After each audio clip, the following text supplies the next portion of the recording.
ఇక యాదాద్రిలో ఘనంగా ప్రారంభమైంది బ్రహ్మోత్సవాలు. నేటి నుంచి 21 వరకు యాదగిరిగుట్టలో బ్రహ్మోత్సవాలు జరుగుతున్నాయి. ఆలయం తరపున అయితే ఆలయంలో ప్రభుత్వం తరపు నుంచి అయితే పట్టు వస్త్రాలు సీఎం రేవంత్ రెడ్డి ఇచ్చి తర్వాత ఇంద్రమ్మ వేదికగా ఖమ్మం వేదికగా ఇంద్రమ్మ ఇళ్లను ప్రారంభిస్తానికి వెళ్లారు. సో దీని మీద మరింత అప్డేట్స్ మా ప్రతినిధి నల్గొండ నుంచి దశరథ లైవ్లో ఉన్నారు.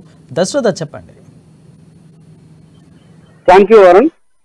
ఈ నెల 11 నుంచి 21 వరకు యాదాద్రి లక్ష్మీ నరసింహస్వామి సన్నిధిలో జరిగే వార్షిక బ్రహ్మోత్సవాలకు ముఖ్యమంత్రి మొదటిసారి ముఖ్యమంత్రి హోదాలో యాదాద్రి చేరుకొని ముఖ్యమంత్రితో పాటు 6 మంత్రులు అదేవిధంగా మంత్రి దంపతులు కూడా యాదాద్రికి హాజరయ్యారు. ఈ నేపథ్యంలో ఆలయ అర్చకులు ముఖ్యమంత్రికి పూర్ణ కుంభంతో స్వాగతం పలికారు. అనంతరం వార్షికోత్సవాలను ప్రారంభించి పూజల్లో పాల్గొనడం జరిగింది.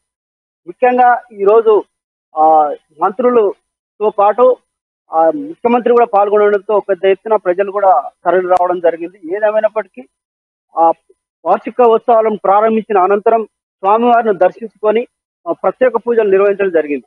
అదేవిధంగా వార్షికోత్సవాల్లో భాగంగా స్వామివారికి పట్టు వస్త్రాలను ముత్యాల తలంబ్రాలను సమర్పించడం జరిగింది.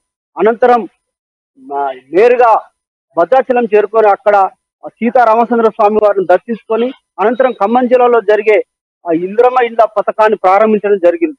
వారు ముఖ్యమంత్రితో పాటు మంత్రులు కోమటిరెడ్డి వెంకటరెడ్డి, బట్టి విక్రమార్క, ఉత్తమ్ కుమార్ రెడ్డి, కొండ సురేఖతో పాటు ఎమ్మెల్యేలు వేముల వీరేశం, బీర్ల ఆలయ్య, అనిల్ కుమార్, బత్తుల లక్ష్మారెడ్డిలు పాల్గొని ఏదేమైనప్పటికీ మొదటిసారిగా యాదాద్రి వచ్చిన సందర్భంగా ఈ విజయవంతమైతే అయిందని చెప్పుకోవచ్చు వరుణ్.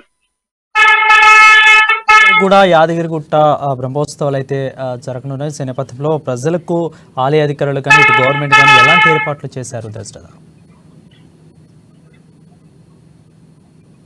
ముఖ్యమంత్రి హోదాలో మొదటిసారి వచ్చిన రేవంత్ రెడ్డికి అయితే ముఖ్యంగా ఆలయ అర్చకులు మాత్రం భారీ ఎత్తున